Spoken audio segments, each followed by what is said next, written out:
அஞ்சியோடிய அரக்கர்களை ராமனின் அம்புகள் பின்தொடர்ந்து அழிக்க, கவந்தங்கள் கூத்தாட, பேய்கள் ராமனின் புகழைப் பாட, பறவைகள் வானில் சூழ்ந்தன. வணக்கம் நண்பர்களே.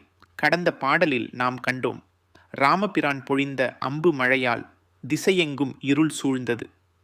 அந்த அம்பு போர் கண்ட அரக்கர்கள் இந்த ராமன் பிணங்களின் மீது நடந்தேனும் வந்து நம்மை பிடிப்பான் என்று அஞ்சி உயிர் தப்பி ஓடுவதற்கான வழியறியாது சிதறி ஓடினார்கள். ஆனால் ராமனின் திருவுளத்திற்கு எதிராக அவர்களால் எங்குதான் ஓடி மறைய முடியும்? யமன் காலமெல்லாம் தொடர்ந்து வருவது போல ராமனின் அம்புகள் அவர்களை தொடர்ந்தன. அந்த அற்புத காட்சியை கம்பர் எவ்வாறு வடிக்கிறார் என்று காண்போம். ஓடின அரக்கரை உருமின் வெங்கனை கூடின, குனை தலை மிரைத்துக் கூத்து நின்று ஆடின, அலகையும் ஐயன் கீர்த்தியை பாடின, பரந்தன பறவை பந்தரே. ஓடின அரக்கரை உருமின் வெங்கனை கூடின. ஓட்டமெடுத்தார்கள் அந்த அரக்கர்கள். தங்கள் உயிரை காக்க எங்கு செல்ல வேண்டும் என்ற தெளிவில்லாமல் தலைதெறிக்க ஓடுகிறார்கள். ஆனால் அவர்கள்தாம் ஓடிவிட்டார்கள்.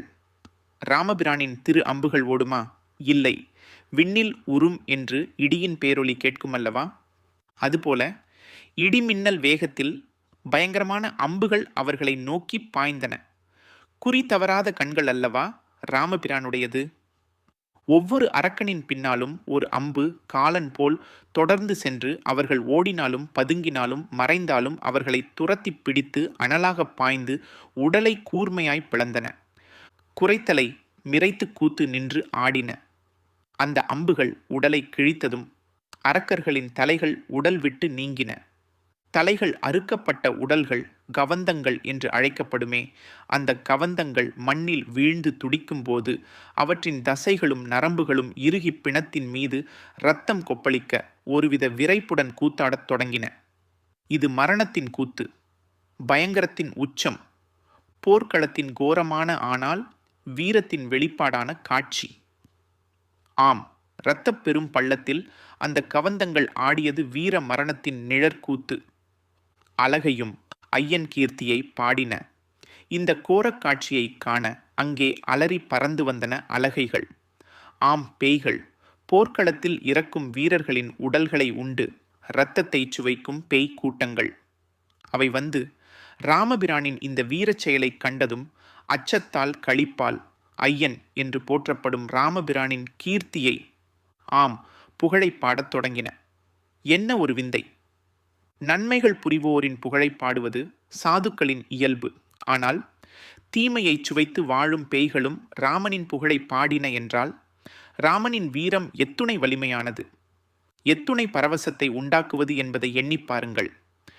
பரந்தன பறவை பந்தரே.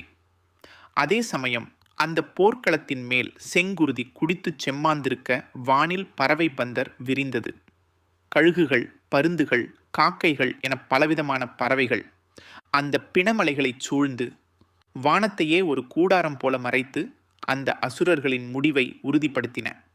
போரின் இறுதி காட்சி, வீரத்தின் வெற்றி முழக்கம் விண்ணதிர ஒலித்ததல்லவா? அரக்கர்களின் அழிவை ராமபிரானின் ஒரே ஒரு அசைவில் கம்பர் நம் கண்முன் நிறுத்துகிறார். வீரம், கோரம், தெய்வத்தன்மை என அனைத்து உணர்வுகளையும் ஒருங்கே தருகின்ற இந்த வர்ணனையின் சிகரமே இந்த பாடல். இப்படி அரக்கர்களை அழித்து இந்த மண்ணுலகையும் வானுலகையும் காத்த ராமபிரானை தேவர்கள் எப்படி வாழ்த்தினார்கள் என்பதை அடுத்த பாடலில் காண்போம்.